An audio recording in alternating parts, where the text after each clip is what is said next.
As we go deeper into choosing an intervention model, we find that there are three prevailing models currently in use in many schools across the country. These models are intervention hour, or flooding, elective hour, or integrated core interventions.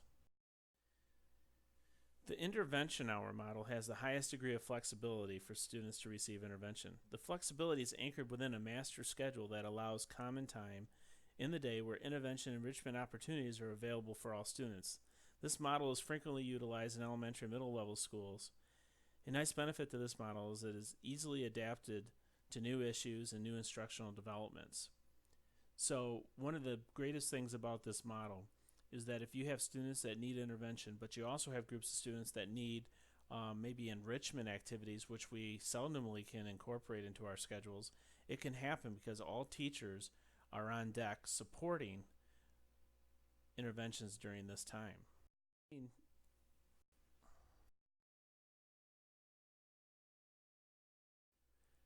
I've been fortunate to have been in many classes across the state of Michigan and abroad.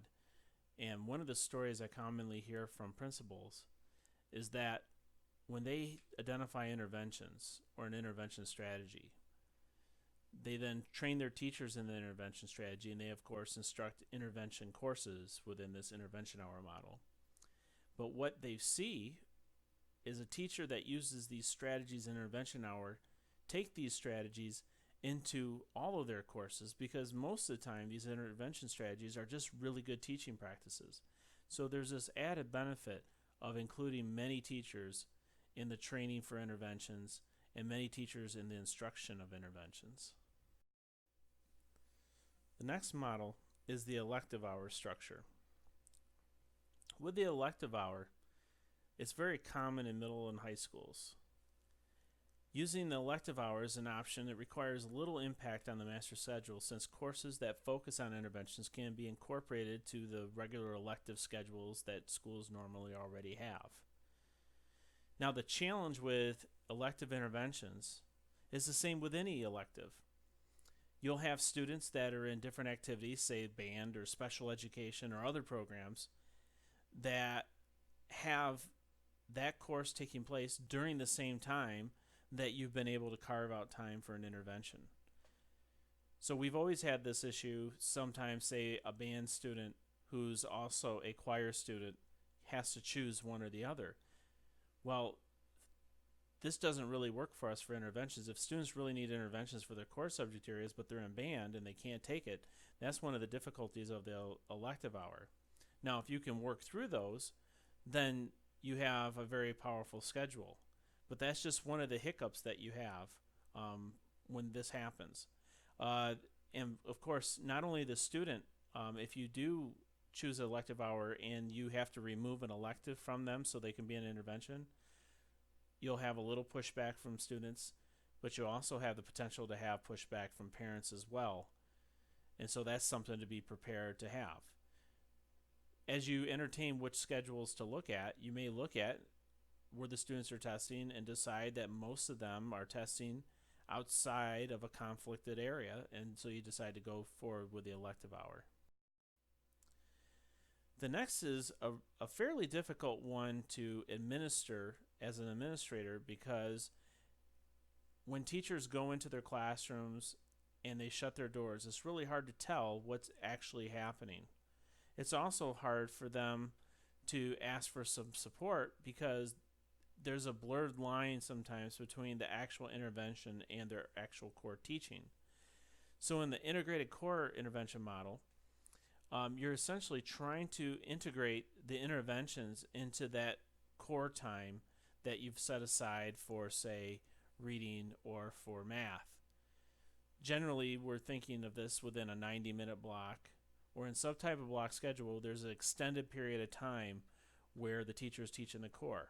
So, for example, if you had a 55-minute math course, it would be very difficult to do an integrated core, because essentially what you're doing in an integrated core is you're providing the interventions to specific students while other students are engaging in other activities. So integrated core interventions can be effective, and the nice thing is there's a relationship that already exists with that particular classroom teacher. But again, it's hard to administer, and it's hard to do outside of having some type of block of time for those courses. With the integrated core, you're really trying to accomplish a lot of different things within the same class period. If you think of it as like a station format, like you might see in an elementary school, it might be a little easier to wrap your head around what's taking place in class.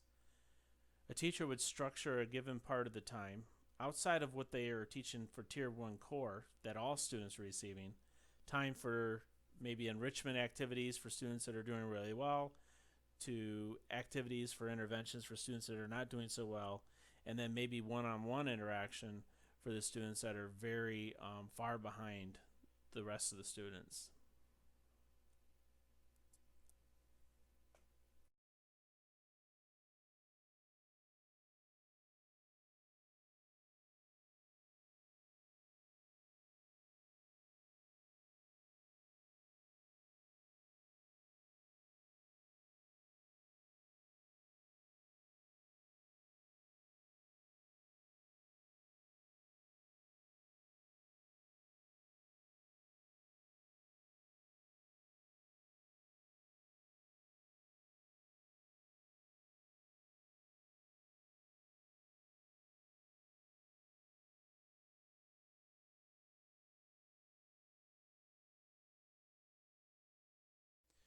So you've probably noticed we're getting deeper and deeper into actual implementation of MTSS and working through some of these issues that will be necessary to have a robust system, because we've identified potential issues with our student population based on where their distribution is towards proficiency.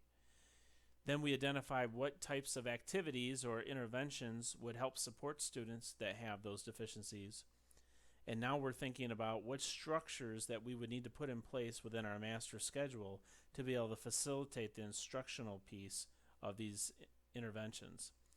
So consider the next following questions as you really try to reach deeper and deeper into the nuances that it's going to take to implement MTSS.